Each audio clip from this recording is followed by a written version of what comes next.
ক্ষুধাটা কখন বেশি থাকবে?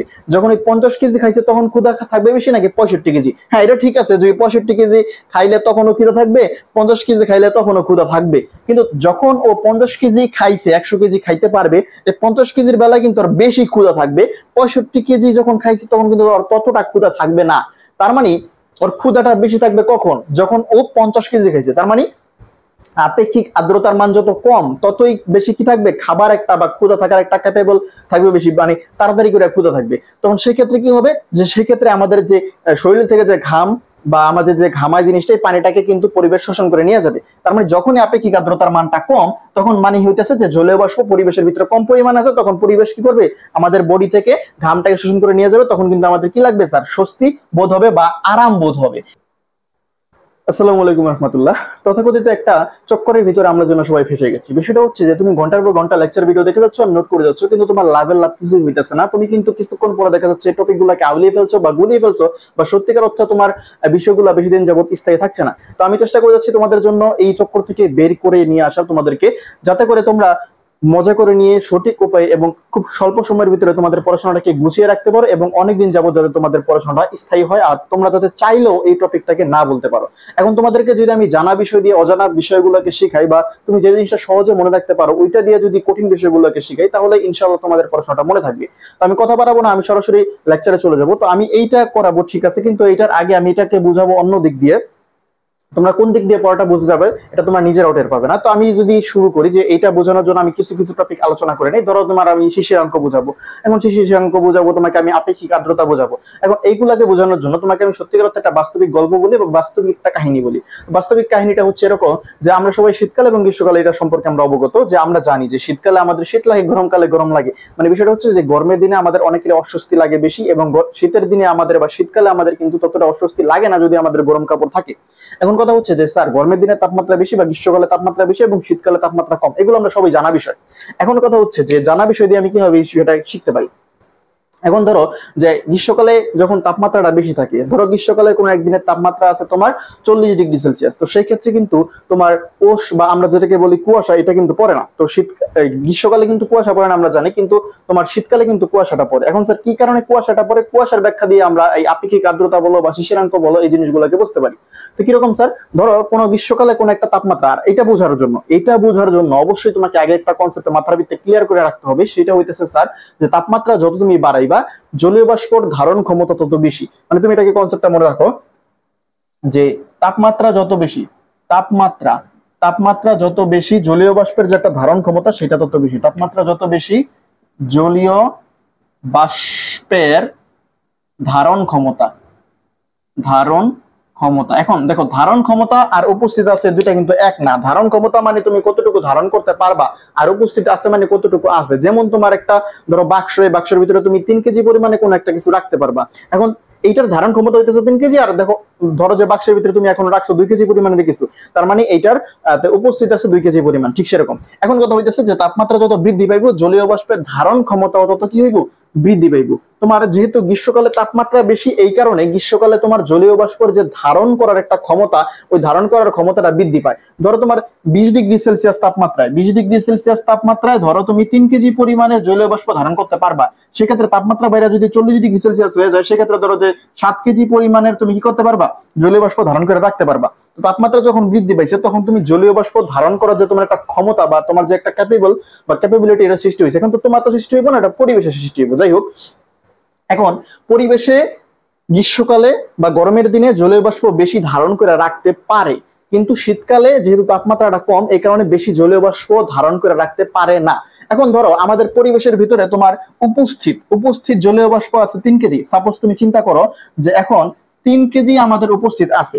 এখন কোন একদিন তাপমাত্রা এরকম হয়ে গেল যে 20 থেকে নাইমা তোমার 18 ডিগ্রি হয়ে গেল। কত হইলো স্যার, 18 ডিগ্রি সেলসিয়াস তাপমাত্রা হয়ে গেল শীতের দিনে কোন একদিন।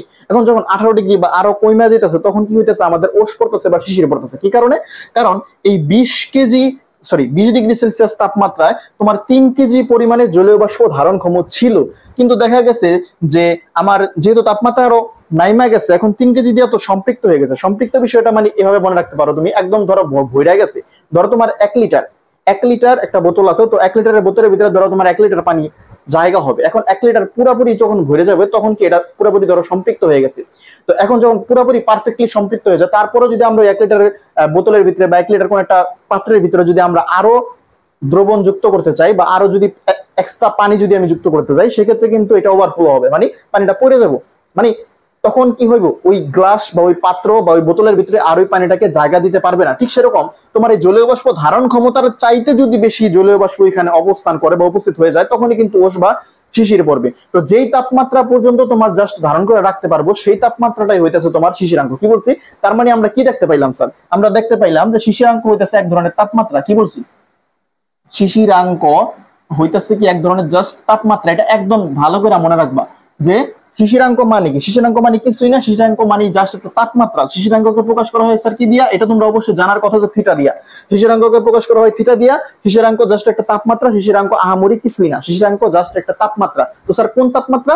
যেই তাপমাত্রায় তোমার একদম জলীয় বাষ্প যতটুকু ধারণ ক্ষমতা এবং জলীয় বাষ্প যতটুকু আছে দুইটা যখন লেভেল হয়ে যাবে, একদম সম্পৃক্ত হয়ে যাবে, সেইটাই হইতাছে তোমার শিশিরাঙ্কের তাপমাত্রা। এবং শিশিরাঙ্কের থেকেও যদি তাপমাত্রা কমে যায়, তখনই তোমার কি করবে? ওস পড়বে বা শিশির পড়বে। এখন স্যার আপেক্ষিক আর্দ্রতা আরেকটা টপিক আছে। আপেক্ষিক আর্দ্রতাকে আমি কিভাবে বুঝবো? ধরো তোমার ঢাকার কথা চিন্তা করো, যে ঢাকায় এখন যে পরিবেশ বা এখন যে তাপমাত্রা আছে, ধরো আজকে ঢাকার তাপমাত্রা আছে 25 ডিগ্রি সেলসিয়াস। আমি তোমাকে বোঝানোর জন্য বলতেছি। তো আজকে পরিবেশের তাপমাত্রা বা আজকে ঢাকার তাপমাত্রা আছে ধরো 25 ডিগ্রি সেলসিয়াস। তো এই 25 ডিগ্রি সেলসিয়াস তাপমাত্রায় ধরো ঢাকায় তোমার 100 কেজি পরিমাণের জলীয় বাষ্প ধারণ করতে পারে। তো 25 ডিগ্রি সেলসিয়াস তাপমাত্রায় জলীয় বাষ্প ধারণ ক্ষমতা কত স্যার? 100 কেজি পরিমাণের। তো এই 100 কেজির ভেতরে যদি তোমার ধরো 65 কেজি জলীয় বাষ্প দ্বারা ভরপুর করা আছে, ঢাকার যে পরিবেশ এখন আছে আজকে তাপমাত্রা 25 ডিগ্রি সেলসিয়াস, এই 25 ডিগ্রি সেলসিয়াস তাপমাত্রায় জলীয় বাষ্প ধারণ ক্ষমতা হইতাছে 100 কেজি। কিন্তু 100 কেজির ভিতরে 65 কেজি তোমার উপস্থিত আছে। তার মানে আজকের আপেক্ষিক আর্দ্রতা হবে তোমার 65%। বুঝতে পারছি? আজকের আপেক্ষিক আর্দ্রতা হবে 65%। আমরা জানি বা তোমরা না জানলে জেনে নাও যে আপেক্ষিক আর্দ্রতা এটাকে প্রকাশ করা হইতেছে আর দিয়া। এইটা হইতেছে ধরো 65%। তো 65% মানেই হইতেছে তোমার 100 কেজির ভিতরে যদি 65 কেজি উপস্থিত থাকে। তার মানে আজকে আরো যদি তোমার পরিবেশে 65 কেজি, মানে আরো যদি 35 কেজি যদি যুক্ত করা হয়, মানে 100 থেকে 65 মাইনাস করলে আরো 35 থাকে, তো আরো যদি 35 কেজিও যুক্ত করা হয়, তারপরে কিন্তু তোমার ওস বা শিশির পড়বে না। তার মানে শিশির পড়তে গেলে কি হইতে পারে? যে আরো জলীয় বাষ্প এখানে দিতে হবে বা পরিবেশ আরো জলীয় বাষ্প নিতে পারবে। বা আরেকটা কাজও করা যায়, যে তাপমাত্রাকে যদি আমরা কমাই দেই, ধরো ঢাকার আজকে তাপমাত্রা আছে 25 ডিগ্রি সেলসিয়াস, এখন এই তাপমাত্রাটাকে আমি কমাইতে ধরো 15 ডিগ্রি সেলসিয়াস নিয়ে আসলাম। আমরা কিন্তু একটু আগে বলছি যে তাপমাত্রা যত বেশি হইব, জলীয় বাষ্পের ধারণ ক্ষমতা তত বৃদ্ধি পাইব। আর তাপমাত্রাকে আমি যত কমাই দেবো, জলীয় বাষ্প তত কম পরিমাণে ধারণক্ষম হইতে পারবো। এখন তাপমাত্রাকে যদি আমি কমাই দেই, তখন কিন্তু আর 100 কেজি জলীয় বাষ্প ধারণ করতে পারবে না। তখন দেখা গেছে যে 65 কেজি ধারণ করতে পারবে। তখন যদি এরকম হয় যে 25 ডিগ্রি সেলসিয়াস ধারণ করছিল 100 কেজি, এখন তাপমাত্রাকে আমি কমাইয়া 15 ডিগ্রি না নিয়ে আসলাম, তখন ধারণ ক্ষমতা কমে গেল, তখন 100 কেজির জায়গায় 65 কেজি হইলো। এখন আজকে উপস্থিত 65 কেজি, তার মানে একদম কি হয়ে গেল স্যার? সম্পৃক্ত হয়ে গেল। এখন সম্পৃক্ত থেকেও যদি আমি কম করে ফেলি, মানে তাপমাত্রাকে যদি আমি আরো কমায় ফেলি, যেমন 15 ডিগ্রি থেকে কম করলাম, তখনই শিশির পড়বে। আর এই যে স্যার 15 ডিগ্রিতে যে সম্পৃক্ত হইলো, এইটাই হইতেছে আমার শিশিরাঙ্কের যে একটা তাপমাত্রা। শিশিরাঙ্কের কি একটা স্যার তাপমাত্রা, যেটাকে থিটা দ্বারা প্রকাশ করা হয়। আর আপেক্ষিক আর্দ্রতা হইতেছে যে যতটুকু ধারণ করতে পারবো তার কত পার্সেন্ট ভরাট করা আছে, এইটাই হইতেছে জাস্ট আপেক্ষিক আর্দ্রতা। এখন স্যার আপেক্ষিক আর্দ্রতা বুঝলাম, শিশিরাঙ্ক বুঝলাম, এগুলা বুঝলাম, আমার লাভ কি একটু খেয়াল করো। লাভ লসের বিষয়ে পরে অঙ্ক আমি পারবো, ঠিক আছে, পরে আগে আরেকটু বুঝা নাও যে এই বিষয়টা কিভাবে কাজ করে। যে আপেক্ষিক আর্দ্রতা বেশি হইলে আমাদের কেন অস্বস্তি লাগে, বা আপেক্ষিক আর্দ্রতা কম হইলে আমাদের কেন স্যার স্বস্তি লাগে। আপেক্ষিক আর্দ্রতা কম মানে কি স্যার? আপেক্ষিক আর্দ্রতা কম মানে হইতেছে যে যতটুকু, একটু খেয়াল করো, যে আপেক্ষিক আর্দ্রতা 65% ছিল, আপেক্ষিক আর্দ্রতা 65%। আরেক জায়গায় ধরো আমি তোমাকে একটু বোঝানোর জন্য বলি, ধরো এক জায়গায় আছে 65%, আরেক জায়গায় আছে ধরো 50%। ঠিক আছে, এখন কোথায় স্বস্তি হবে? স্বস্তিটা হবে যেখানে তোমার 50%, সেখানে স্বস্তি হবে। কেন স্যার স্বস্তিটা হবে? কারণ হইতেছে আপেক্ষিক আর্দ্রতা। এখন আচ্ছা, আরেকটু বাস্তবিকভাবে তোমাদেরকে বোঝাই। ধরো আমাদের কখন স্বস্তি লাগে বা কখন অস্বস্তি লাগে, তোমাকে যদি আমি বোঝাই, যে আমাদের যখন একদম ঘাম চলে আসে বা শরীর যখন আমাদের ঘামায়, তখন কিন্তু আমাদের একটু অস্বস্তি ফিল হয় বা আমাদের কিন্তু স্বস্তি বোধ হয় না। আর যখনই দেখা যায় যে আমাদের শরীরটা ঘামায় না বা আমাদের ততটা ঘাম চলে আসতেছে না, তখন কিন্তু আমাদের কি লাগে স্যার? স্বস্তি লাগে। তো বিষয়টা হইতেছে যে পরিবেশ যখন আমাদের ঘামটাকে শুষে নেয়, তখন আমাদের স্বস্তি লাগে। আর পরিবেশ যখন আমাদের ঘামটাকে শুষে নিতে পারতাছে না, তখনই আমাদের অস্বস্তি লাগে। এখন তুমি বলো যে আমাদের কি শীতকালে ঘাম দেয় নাকি গরমের দিনে ঘাম দেয়? অবশ্যই তোমরা জানো যে গরমের দিনে আমাদের ঘাম দেয়। কারণ স্যার গরমের দিনে আমাদের শরীরটা কেন ঘামায়?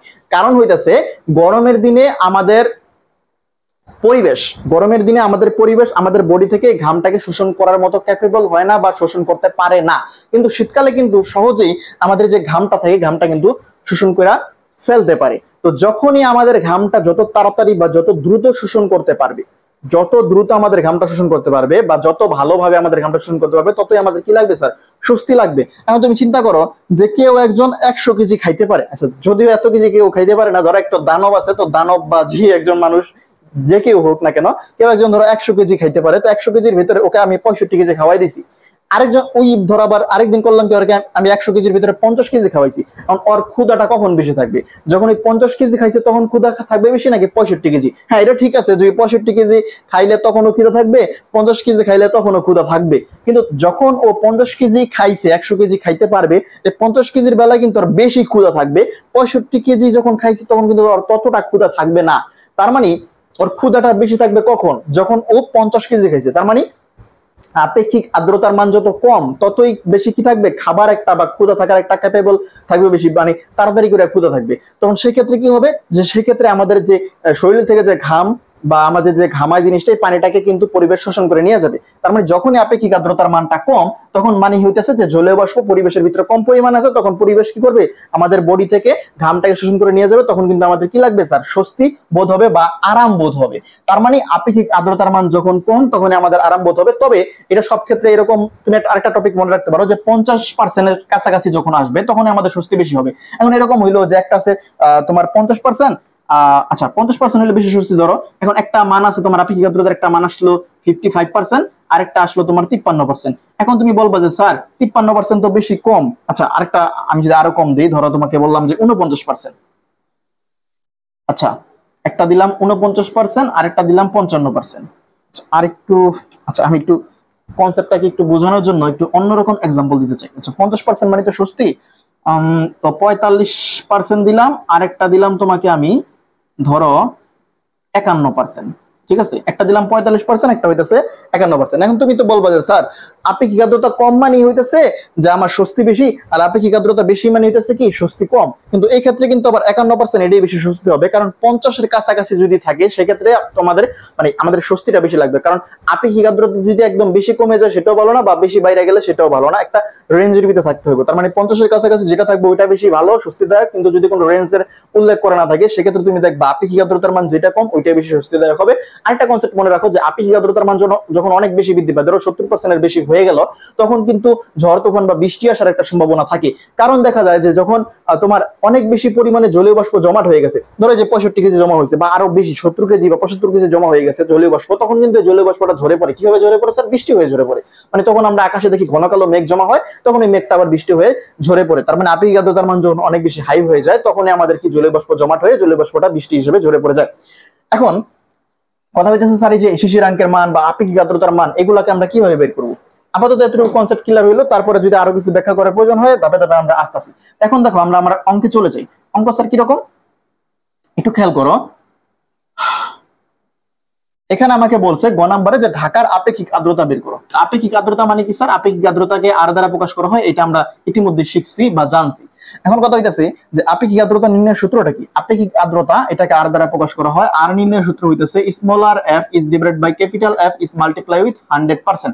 তোমরা যারা আমার অন্যান্য ক্লাস বা লেকচার গুলো দেখেছো তোমরা অবশ্যই জানার কথা যে আমি এই সূত্রটাকে তোমাদেরকে বুঝাইছিলাম এরকম যে এটা মানে হইতাছে কর্মদক্ষতা, এটা মানে হইতাছে P divided by P prime into 100%। এটাকে আমি মজা করে কিভাবে বুঝাইছিলাম যে পি প্রাইম মানে মোট প্রদত্ত ক্ষমতা, মানে এটা বেশি, এটা থাকবে নিচে, আর কার্যকর ক্ষমতাটা থাকবে কই স্যার? উপরে। মানে পি প্রাইম মানে ভারী জিনিস, পিও আছে প্রাইম আছে একটা ভারী জিনিস নিচে, আর হালকা জিনিস উপরে থাকে। ইট আর ফর্মকে যদি আমরা পানির ভিতরে মারি, অবশ্যই ইটটা থাকবে নিচে এবং ফর্মটা উপরে ভাসতে থাকবে। মানে ভারী জিনিস নিচে থাকে, হালকা জিনিস উপরে থাকে। মানে মোট প্রদত্ত ক্ষমতা এটা বেশি আর কার্যকর ক্ষমতাটা আমার কম হয়। আমি যে মোট যে প্রদত্ত ক্ষমতার দেয় এটা অবশ্যই বেশি দেওয়া হয়, কিন্তু কার্যকর ভাবে আমরা যেটা ফিডব্যাক পাই এটা কিন্তু অবশ্যই মোট প্রদত্ত ক্ষমতার চাইতে কম হয়। তার মানে মোট প্রদত্ত ক্ষমতা বা ভারীটা থাকবে নিচে আর হালকাটা বা পাতলাটা থাকবে উপরে। আর এখানে 100% গুণ দেয়, কারণ কর্মদক্ষতার মানটা আমার অবশ্যই একটা পার্সেন্টেজ এককে নিয়ে আসতে হয়। ঠিক সেরকম ভাবে তুমি যদি চিন্তা করো যে উপরে থাকবে স্মলার এফ আর নিচে থাকবে capital F is multiply with 100%। তো এখানে capital F R smaller F এগুলার মানে কি? উপরে স্মলার এফ মানে হইতেছে শিশিরাঙ্কে সম্পৃক্ত জলীয় বাষ্পচাপ, আর বড় হাতের এফ বা ক্যাপিটাল এফ মানে হইতেছে তোমার পরিবেশে বা বায়ুতে সম্পৃক্ত জলীয় বাষ্প চাপের একটা মান। মনে রাখবা প্রত্যেকটা তাপমাত্রায় আলাদা আলাদা সম্পৃক্ত জলীয় বাষ্প চাপের একটা মান থাকে। ধরো তোমাকে আমি বললাম 20 ডিগ্রি সেলসিয়াস তাপমাত্রা জলীয় বাষ্প চাপের মান কত, একটা মান থাকবে। 21 ডিগ্রিতে কত, 22 ডিগ্রিতে কত, 22.3 কত, 22.4 কত, 22.7 কত, এরকম প্রত্যেকটা তাপমাত্রায়, মানে 22.7 ডিগ্রি সেলসিয়াস তাপমাত্রা, এরকম প্রত্যেকটা তাপমাত্রায় আলাদা আলাদা সম্পৃক্ত জলীয় বাষ্প চাপের মান থাকে। এখন আমার পরিবেশের তাপমাত্রা যদি হয়, যেমন এখানে আছে 25 ডিগ্রি সেলসিয়াস, তো 25 ডিগ্রি সেলসিয়াস তাপমাত্রা একটা সম্পৃক্ত জলীয় বাষ্প চাপের মান আছে। এটা কত আছে, এটা তোমাকে প্রশ্ন দেওয়া আছে 23.8 মিলিমিটার মার্কারি প্রেসার। যদি প্রশ্নে দেওয়া না থাকে, ধরো এরকম হইলো যে তোমার পরিবেশের তাপমাত্রা 25 ডিগ্রি সেলসিয়াস না হইয়া তোমার পরিবেশের তাপমাত্রা তো 24.3 হইতে পারতো। এখন তুমি খেয়াল করতে যে তোমার 24.3 ডিগ্রি সেলসিয়াস তাপমাত্রায় সম্পৃক্ত জলীয় বাষ্প চাপের মানটা কি ডাইরেক্ট দেওয়া আছে কিনা। যদি স্যার ডাইরেক্ট দেওয়া থাকে তাহলে আমরা ডাইরেক্ট ইউজ করতে পারবো। আচ্ছা দেখি, আই থিংক সবকিছু ঠিক আছে। অন্ধকার হয়ে আসতেছে, হয় যে তোমার 24.3 বা সামথিং কিছু দেওয়া আছে, ওটার মান যদি ডাইরেক্ট দেওয়া না থাকে তখন তোমাকে ওটা বের করে নিয়ে আসতে হবে। স্যার কিভাবে বের করবো আমরা একটু পরে দেখতেছি। এখন তোমার 25 ডিগ্রি সেলসিয়াস তাপমাত্রা বা বায়ুর তাপমাত্রা সম্পৃক্ত জলীয় বাষ্প চাপের মান এটা নিচে বসবে এবং এটার মান আমার ডাইরেক্ট দেওয়া আছে। আচ্ছা ছোট হাতের f মানে কি, এটা হইতেছে শিশিরাঙ্কে সম্পৃক্ত জলীয় বাষ্প চাপের মান। তো শিশিরাঙ্কে সম্পৃক্ত জলীয় বাষ্প চাপের মান কত সেটা আমি খেয়াল করব যে আমার প্রশ্নে দেওয়া আছে কিনা। যদি দেওয়া থাকে ভালো কথা, দেওয়া না থাকলে আমাকে বের করে নিয়ে আসতে হবে। এখন স্যার শিশিরাঙ্ক কত, মানে তোমাকে বলছে তো ঢাকার আপেক্ষিক আর্দ্রতা বের করো, তাহলে তুমি একটু খেয়াল করো। ঢাকার তাপমাত্রা দেওয়া আছে 25 ডিগ্রি সেলসিয়াস, তো 25 ডিগ্রি সেলসিয়াস তাপমাত্রায় সম্পৃক্ত জলীয় বাষ্প চাপ তোমাকে ডাইরেক্ট দেওয়া আছে। আর ঢাকার শিশিরাঙ্ক দেওয়া আছে 15.7 ডিগ্রি সেলসিয়াস, এবং এই 15.7 ডিগ্রি সেলসিয়াস তাপমাত্রা শিশিরাঙ্ক তোমাকে কিন্তু এখানে ডাইরেক্ট দেওয়া নাই, তোমাকে দেওয়া আছে 15 এবং 16টা।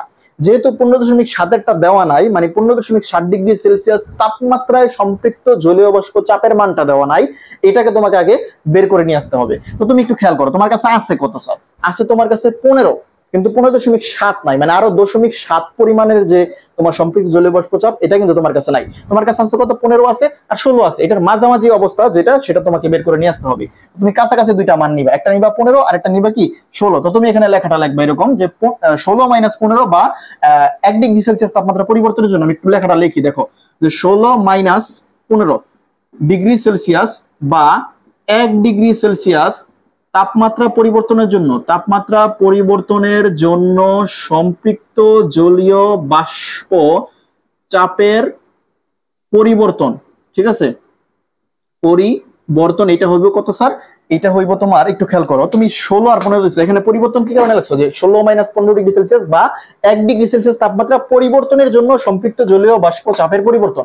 এখানে পরিবর্তনের জন্য কারণ হইতেছে 16 থেকে 15 এখানে একটা পরিবর্তন হইছে, আবার এখানে পরিবর্তন তুমি লিখবা কারণ জলীয় বাষ্প চাপের একটা পরিবর্তন হইছে। 16 তে একটা জলীয় বাষ্প চাপ ছিল এবং 15 ডিগ্রি সেলসিয়াসে আরেকটা জলীয় বাষ্প চাপ ছিল, এটা ছিল 13.63, এটা ছিল 12.8। তুমি লিখবা 13.63 - 12.8 মিলিমিটার মার্কারি প্রেসার, ঠিক আছে, মিলিমিটার মার্কারি প্রেসার। এখন এখানে মানটা চলে আসবে, তার মানে 1 ডিগ্রি সেলসিয়াস তাপমাত্রা পরিবর্তনের জন্য সম্পৃক্ত জলীয় বাষ্প চাপের পরিবর্তনের একটা মান আমরা পাইলাম।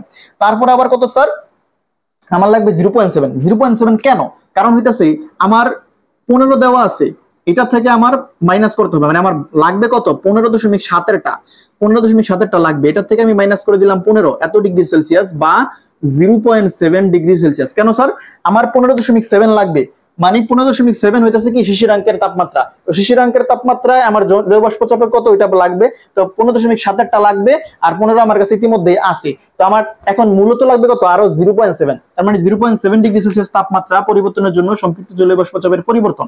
এটা কত হইব স্যার, এখানে যে মানটা আসছিল বিয়োগ করার পরে ওই মানটার সাথে আমরা এই 0.7টাকে গুণ দিয়ে দেব, মানে একের নিচেরটা উপরে গুণ অবস্থায় চলে যায়, ও কি নিয়ম জাস্ট।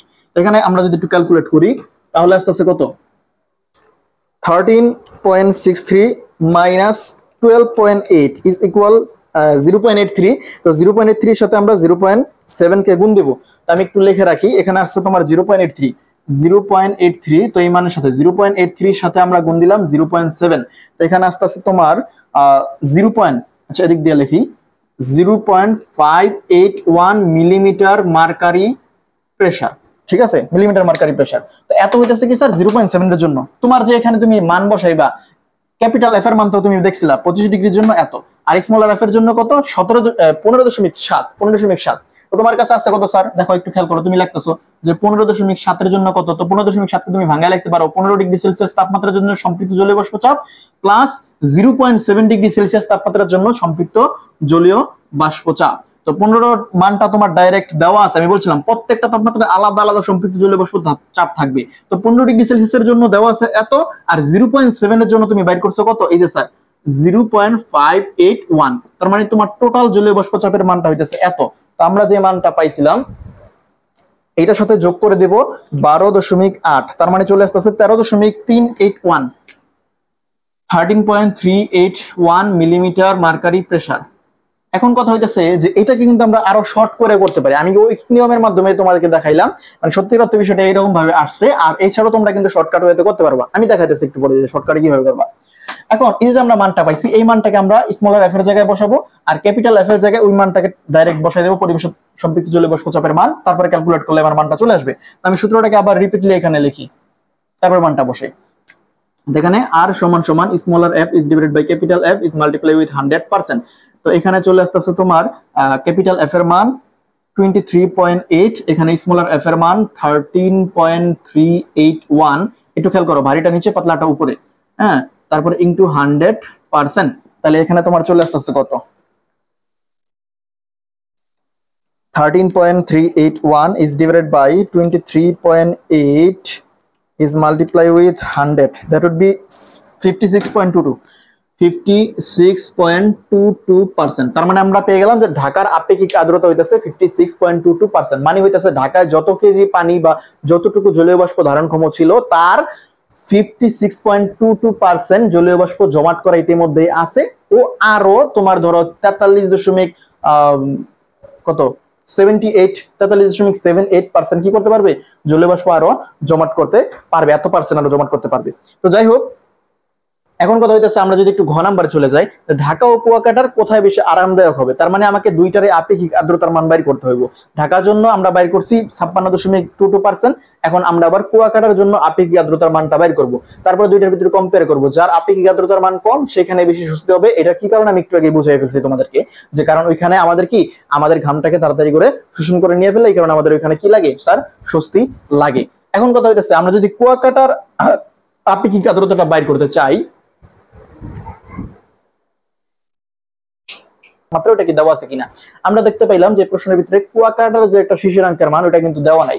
এই কারণে আগে আমার কি করতে হবে, যে কুয়াকাটার শিশিরাঙ্কের মান বাইর করে তারপরে তোমার স্মলার এফ এর মান বাইর করার জন্য যে যে পদক্ষেপ ওটা আমাকে নিতে হবে। তো আগে আমরা কি করব, আগে আমরা কুয়াকাটার শিশিরাঙ্কের মানটাকে বাইর করব। তো এটা বাইর করার জন্য তোমাদের অবশ্যই আগে একটা সূত্র লিখতে হবে। সূত্রটা হচ্ছে এরকম, শিশিরাঙ্ক নির্ণয় থিটা সমান সমান থিটা 1 মাইনাস জি ইনটু থিটা 1 মাইনাস থিটা 2। তো এই সূত্রের মাধ্যমে কিন্তু তুমি কি করতে পারবা, থিটার মান বা শিশিরাঙ্কের মানটা বাইর করতে পারবা, যেখানে থিটা 1 মানে হইতেছে তোমার কি শুষ্ক বাল্বের যে তাপমাত্রা, আর থিটা 2 মানে হইতেছে সিক্ত বাল্বের তাপমাত্রা। মনে রাখবা, থিটা 1 মানে হচ্ছে শুষ্ক বা শুকনা বা পরিবেশের যে তাপমাত্রা। অনেক ক্ষেত্রে তোমাকে শুষ্ক বাল্ব বলা থাকবে না, পরিবেশের তাপমাত্রাটা তোমাদের থিটা 1 হিসেবে কাউন্ট করতে হবে।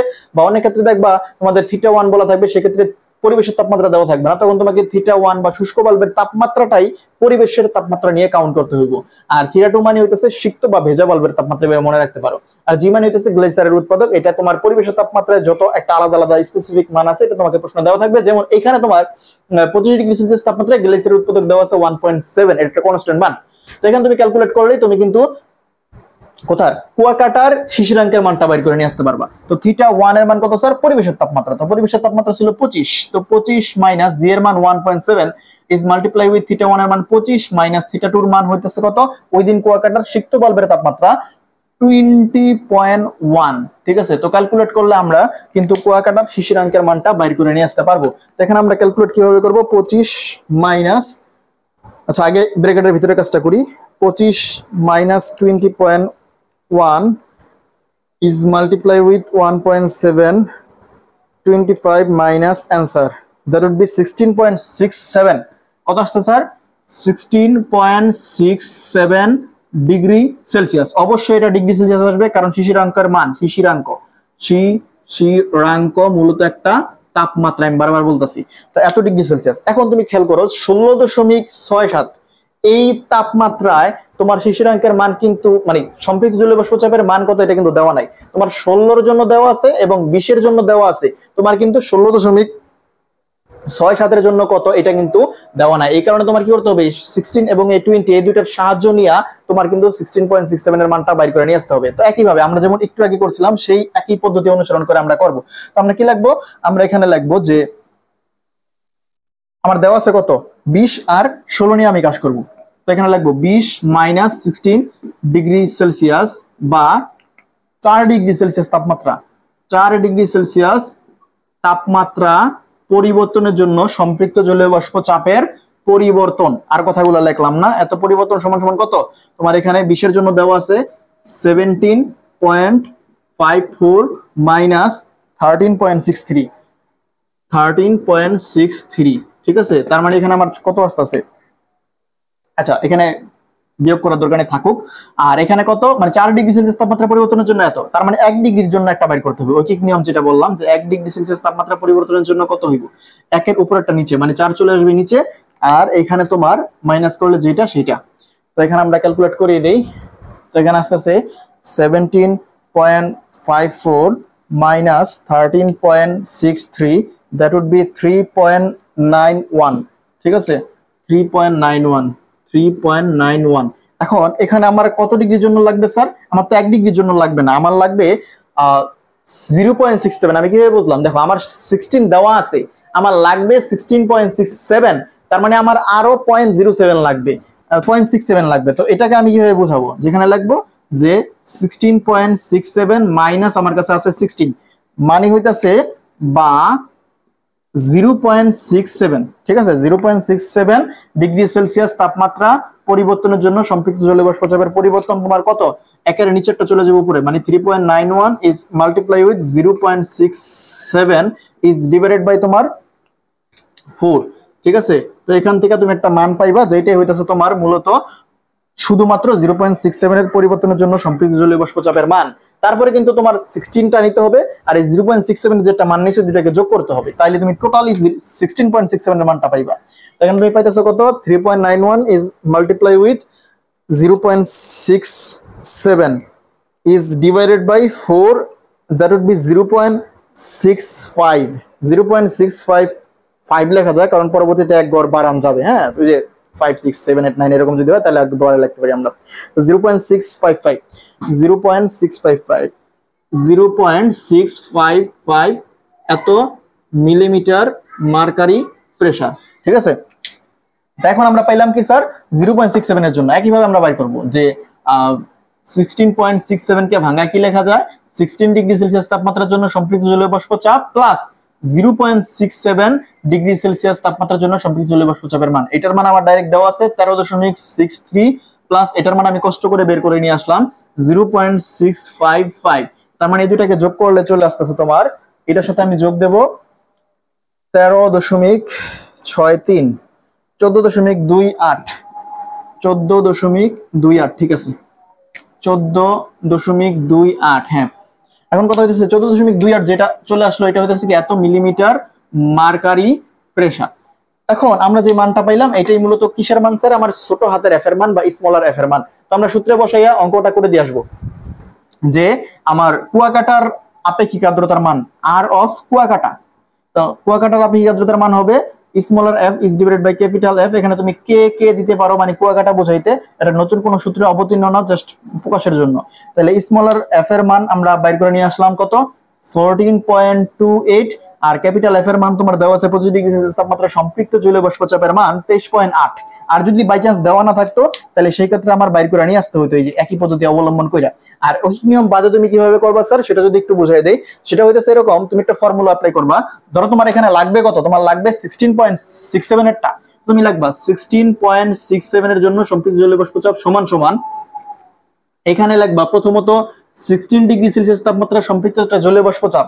তো 16 ডিগ্রি সেলসিয়াস তাপমাত্রা সম্পৃক্ত জলীয় বাষ্প চাপের মানটা তুমি ডাইরেক্ট লিখবা, ডাইরেক্ট কত এটা দেওয়া আছে 13.63। এটা আমি কারটা লিখলাম, এটা লিখলাম হইতেছে 16 এর জন্য, মানে 16 এর জন্য দেওয়া আছে তোমার এত, এটার সাথে যুক্ত হবে কত, এটার সাথে যুক্ত হবে তুমি নিচে একটা দাগ দিবা, তোমার যে দুইটা পার্থক্য যেমন 16 আর 20 নিয়ে তুমি কাজ করছো, তো 16 আর 20 এর ভিতরে পার্থক্য হইতেছে 4, তো 16টা কত 16 আর 20 যে মান, এই দুটোর পার্থক্য, নিচে তুমি তাপমাত্রার পার্থক্য দিবা আর উপরে তুমি জলীয় বাষ্প চাপের পার্থক্য দিবা। তো এই 17.54 এবং 13.63 এই দুটোর ভিতরে যেমন একটা পার্থক্য তুমি এখানে বের করে নিয়ে আসছিলা 3.91, তখন তুমি ওইখানে বিয়োগ করে দেখবা, ইজ মাল্টিপ্লাই উইথ, এখানে তোমার বাইর করতে লাগবে স্যার কত, 0.67 এর জন্য 0.67। আমি আবারও বলতেছি কিভাবে করবা।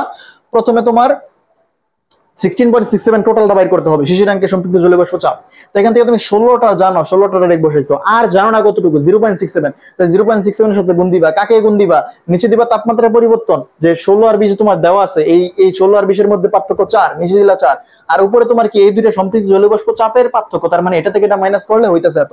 আর তুমি ক্যালকুলেট করে দেখো, অবশ্যই তোমার এই টোটাল এই মানটা চলে আসবে। আমি একটু দেখি আসলেই, দেখো এখানে দেখো 13 দশমিক, আগে এটা ক্যালকুলেশন করো যে 3.91 ইজ মাল্টিপ্লাই উইথ 0.67, 0.6737 না, আমি 67 দিয়ে 37 দিয়ে ফেলছিলাম, যাই হোক 67 ইজ ডিভাইডেড বাই 4, আর এটার সাথে গুণ করতে, সরি যোগ করতে হবে 13.63, দ্যাট উড বি 14.28। এই যে 14.28, ঠিক আছে, ঠিক আছে। তো তুমি ওখানে শর্টকাট উপায়ও করে নিয়ে আসতে পারবা। এখন কথা হইতেছে, আমরা যদি মানগুলো বসানোর পরে ক্যালকুলেট করি তাহলে স্যার কত আসতেছে, এখন এখানে পাইছিলাম 14.28, 14.28 is multiplied with 100 is divided by 23.8, that would be একদম পাক্কা 60% চলে আসছে। কত চলে আসছে স্যার, 60%, ঠিক আছে। এখন কথা হইতেছে যে আমরা ঢাকার আপেক্ষিক আর্দ্রতা বাইর করছিলাম কত, আমি এখানে মুছে ফেলছি, ওখানে হয়তো বা 56.22 ছিল, এরকমই হবে কিছু একটা। তো 56.22% ছিল ঢাকার আপেক্ষিক আর্দ্রতা, আর আমরা কুয়াকাটার আপেক্ষিক আর্দ্রতা বাইর করলাম স্যার 60%। ঢাকার আপেক্ষিক আর্দ্রতা ছিল 56% ধরো, আর কুয়াকাটা 60%। তার মানে যেহেতু ঢাকার আপেক্ষিক আর্দ্রতার মান কম, তার মানে ওইখানে কিন্তু আমাদের শরীর থেকে আরো বেশি পরিমাণে ঘামটা নিয়ে যাবে, তার মানে ওইখানে আমাদের স্বস্তি বোধ বেশি হবে। তার মানে ঢাকা ও কুয়াকাটার ভিতরে কোথায় বেশি আরামদায়ক হবে, অবশ্যই ঢাকায় বেশি আরামদায়ক হবে। তো তোমরা কিন্তু মেইন কনসেপ্ট এখানে মনে রাখবা, শিশিরাঙ্ক মূলত একটা তাপমাত্রা, আর বড় হাতের F মানে তোমার কি, যে পরিবেশের তাপমাত্রায় বা শুষ্ক বাল্বের তাপমাত্রা সম্পৃক্ত জলীয় বাষ্প চাপ, আর ছোট হাতের F মানে কি শিশিরাঙ্কের সম্পৃক্ত জলীয় বাষ্প চাপ। আর প্রত্যেকটা তাপমাত্রায় আলাদা আলাদা সম্পৃক্ত জলীয় বাষ্প চাপ থাকে। তোমার যদি দেওয়া থাকে ডাইরেক্ট তাহলে ভালো কথা, না দেওয়া থাকলে এইভাবে যে কোনো তাপমাত্রার জন্য আমরা বাইর করে নিয়ে আসতে পারি, হয় ঐকিক নিয়ম বা এইভাবে শর্টকাট ফর্মুলার মাধ্যমে কিন্তু আমরা বের করে নিয়ে আসতে পারি। তো আমি এই লেকচারগুলো বা এই ভিডিওগুলো অবশ্যই তোমাদের জন্য করতেছি, যাতে করে শর্ট সময়ে তোমাদেরকে সর্বোচ্চ প্রস্তুতির মানে যতটুকু দেওয়া যায় এটা করে দেওয়ার জন্য। তো এখন এই লেকচারগুলো যেহেতু তোমাদের জন্য, এখন আমি যদি দেখি যে সর্বোচ্চ সংখ্যক স্টুডেন্ট এখান থেকে উপকৃত হচ্ছে, তাহলে ইনশাআল্লাহ আমি সামনে আরো এই রকম লেকচার তোমাদের সামনে নিয়ে আসবো। তো তোমাদের কাছে হবে যা সবার ভেতরে এই ভিডিওগুলো বা লেকচারগুলো শেয়ার করে দেওয়া, যাতে করে অনেক বেশি স্টুডেন্ট জানতে পারে যে এখান থেকে তোমার ফিজিক্স হোক বা কেমিস্ট্রি হোক বা ম্যাথ হোক বা অন্যান্য সাবজেক্ট সহজ উপায়ে গল্পের মাধ্যমে বা মজা করে নিয়ে সহজভাবে শেখা যায়। তো আজকের মতো এখানে শেষ করছি, ধন্যবাদ সবাইকে, সবাই অনেক অনেক ভালো থাকবা।